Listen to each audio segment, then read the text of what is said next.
പുതിയ വീഡിയോ. നമ്മുടെ വീട്ടിലുണ്ടാക്കിയ പച്ചക്കറി വഴുതനങ്ങ ഫ്രഷായിട്ട് കേട്ടോ. നമ്മളതുകൊണ്ട് ഇന്ന് ബജ്ജി ഉണ്ടാക്കാൻ പോകണം. മുളക് ബജ്ജി മാത്രമല്ല, നമുക്ക് വഴുതനയ്ക്കും ബജ്ജി ഉണ്ടാക്കാം. അപ്പോൾ നമുക്കത് വീഡിയോ കാണാം. അപ്പോൾ നമ്മൾ എല്ലാവരും വീഡിയോ കാണാം. ഒരു വഴുതനങ്ങ അല്ലെങ്കിൽ 2 വഴുതനങ്ങ കിട്ടി വേസ്റ്റാക്കി കളയണ്ട. വഴുതനങ്ങ കൊണ്ട് കുറേ ഭക്ഷണ പദാർത്ഥങ്ങൾ ഉണ്ടാക്കാൻ പറ്റും. തോരൻ വയ്ക്കാൻ പറ്റും, ബജ്ജി ഉണ്ടാക്കാൻ പറ്റും. മീൻകറിയിൽ മാങ്ങയ്ക്ക് പകരം ഇതിങ്ങനെ പീസാക്കി മാങ്ങയുടെ പോലെ ഇടാൻ പറ്റും. എന്നിട്ട് കുടപ്പുളി ഇട്ടാൽ മതി. അപ്പം നല്ല ടേസ്റ്റാണ്. മീൻകറിയിൽ നമ്മളിത് വഴുതനങ്ങാനും വിലയില്ലാണ്ട് ആക്കി ആരും കളയണ്ട. ചെറിയ പീസ്, അതായത് ഒരു 2 ഇഞ്ച് നീളത്തിൽ പീസാക്കിയാൽ 4 പീസാക്കി മീനിൽ ചാളയിൽ ബെസ്റ്റാണ്. നിങ്ങൾ വെച്ച് നോക്കാം. അതേപോലെ ഇന്നിപ്പോൾ നമ്മൾ ഉണ്ടാക്കാൻ പോകുന്നത് ബജ്ജിയാണ് കേട്ടോ. എല്ലാവരും വീഡിയോയ്ക്ക് വരൂ, നമുക്ക് കാണാം. 2 മുട്ട കേട്ടോ നോക്കെടുക്കാം. ടേസ്റ്റിന് വേണ്ടിയിട്ടാണ് കേട്ടോ.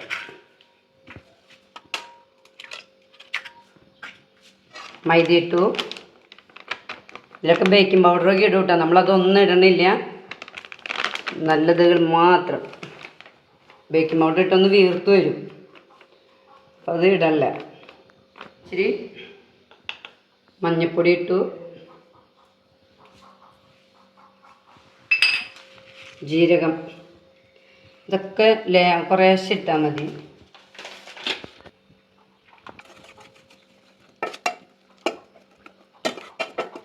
കുറച്ച് കടലമാവ് ഇട്ടോ, ഒരു ഏകദേശം 2 ടീസ്പൂൺ.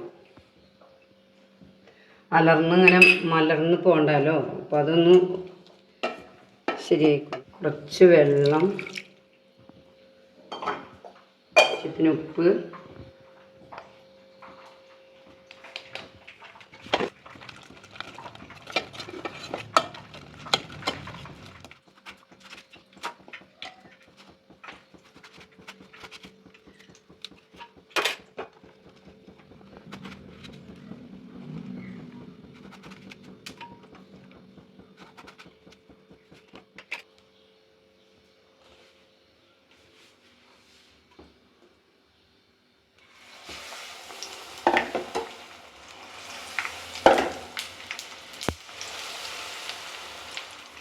കനം കുറച്ച് ചൂടണം.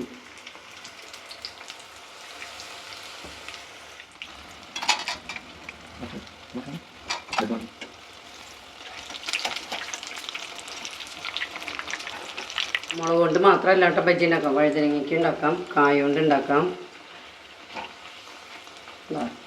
ആ കടലമാവ് ലേശിട്ടിപ്പോൾ അലർന്ന് പോയില്ല.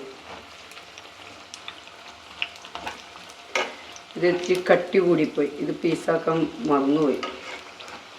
ഒക്കെ കറക്റ്റ് ഇതിന് കിട്ടി.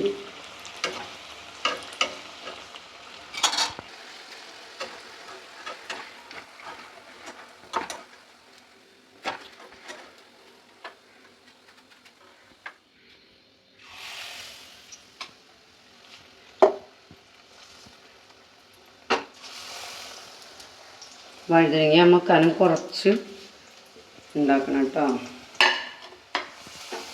ഇത് കിട്ടിയില്ലേ നോക്കി.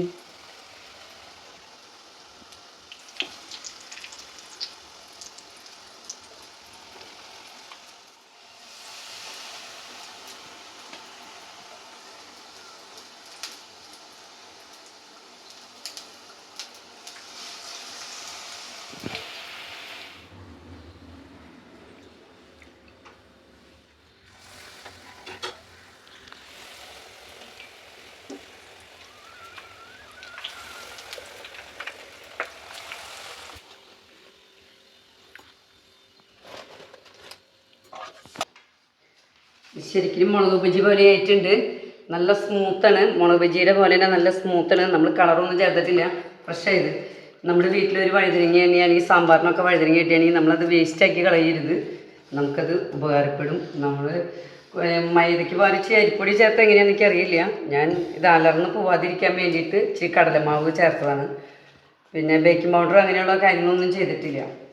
അപ്പോൾ നമ്മളൊക്കെ ഉണ്ടാവും. എന്ത് സൂപ്പർ. ഇനി നമ്മൾ ചമ്മന്തി ഉണ്ടാക്കാൻ പോവാണ്. ഈ ബജിക്ക് ഒരു ചമ്മന്തി വേണ്ടേ, അപ്പം നമ്മൾ ചമ്മന്തി ഉണ്ടാക്കാൻ പോകണം. നമ്മൾ തക്കാളിയും സബോളയും വെളിച്ചെണ്ണയിലിട്ട് വഴറ്റാം. ഒന്ന് പതുക്കനെ ഒന്ന് വഴറ്റിയെടുക്കാം. ഫുള്ളും വഴറ്റണമെന്നില്ല.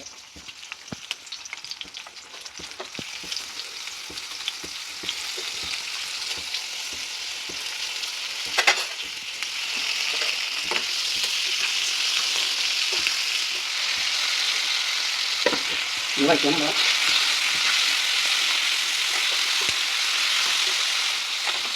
വറുത്ത് നമുക്ക്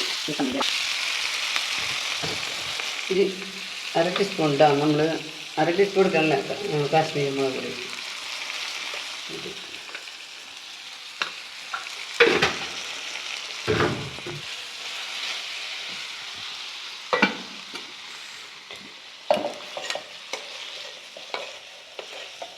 വെള്ളമൊന്നും ചേർക്കണില്ല, നമ്മളൊന്ന് അടിച്ചെടുക്കണം.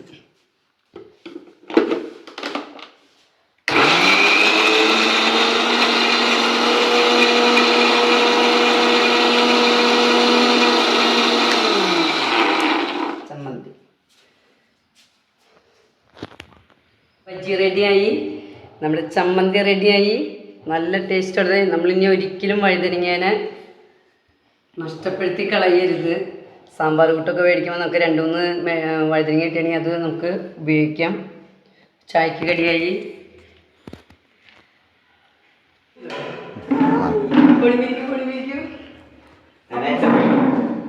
നിങ്ങൾ 3 പേരുണ്ടായല്ലോ.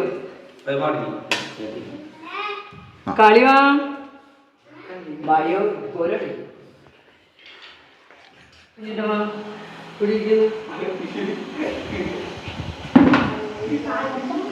കുട്ടിത്താരങ്ങളിവിടെ എത്തിയിട്ടുണ്ട്. അവർക്ക് നമ്മൾ ബജ്ജി ഉണ്ടാക്കിയത് ടേസ്റ്റ് ചെയ്യാൻ കൊടുക്കാണ്.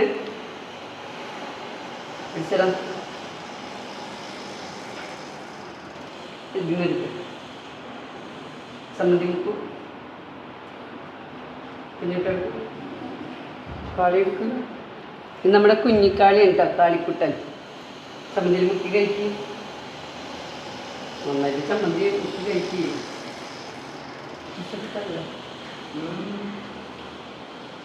എങ്ങനെയുണ്ട് ബജ്ജി? മുളക് ബജ്ജിയുടെ ടേസ്റ്റ് ഉണ്ടാ? അതിനൊക്കെ നല്ല ടേസ്റ്റ് ഉണ്ടാ? ഇത് വഴുതനങ്ങയാണ്, നമ്മുടെ വളപ്പിൽ കൃഷി ചെയ്ത വഴുതനങ്ങ. നമ്മുടെ പിള്ളേരുകളാണ്, വീടിൻ്റെ അടുത്തുള്ള കുട്ടികളാണ്. ഇവരിവിടെ കളിക്കാൻ വന്നപ്പോൾ ഞാൻ ഇവരെ കണ്ടതാണ്. അപ്പോൾ അവർക്ക് ഞാൻ ബജ്ജി കൊടുക്കുന്നതാണ്.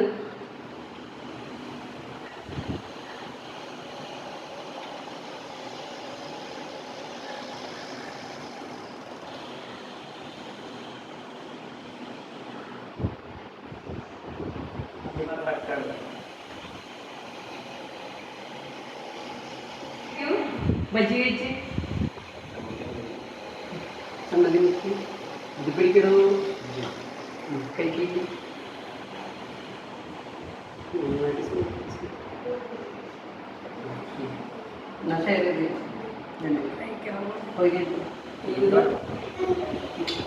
സാധാരണ മുളക് ബജ്ജിയില്ലേ കഴിക്കാറ്? ഇത് വഴുതനങ്ങ ബജ്ജി. എങ്ങനെയുണ്ട്? ടേസ്റ്റ് ഇല്ലേ? ലാസ്റ്റിന് നമ്മുടെ ബൈജുമോൻ വന്ന് എനിക്ക് ഇഷ്ടമായിട്ടുണ്ട്. ഇനി നമുക്ക് അടുത്ത വീഡിയോ കാണാം. ഓക്കേ.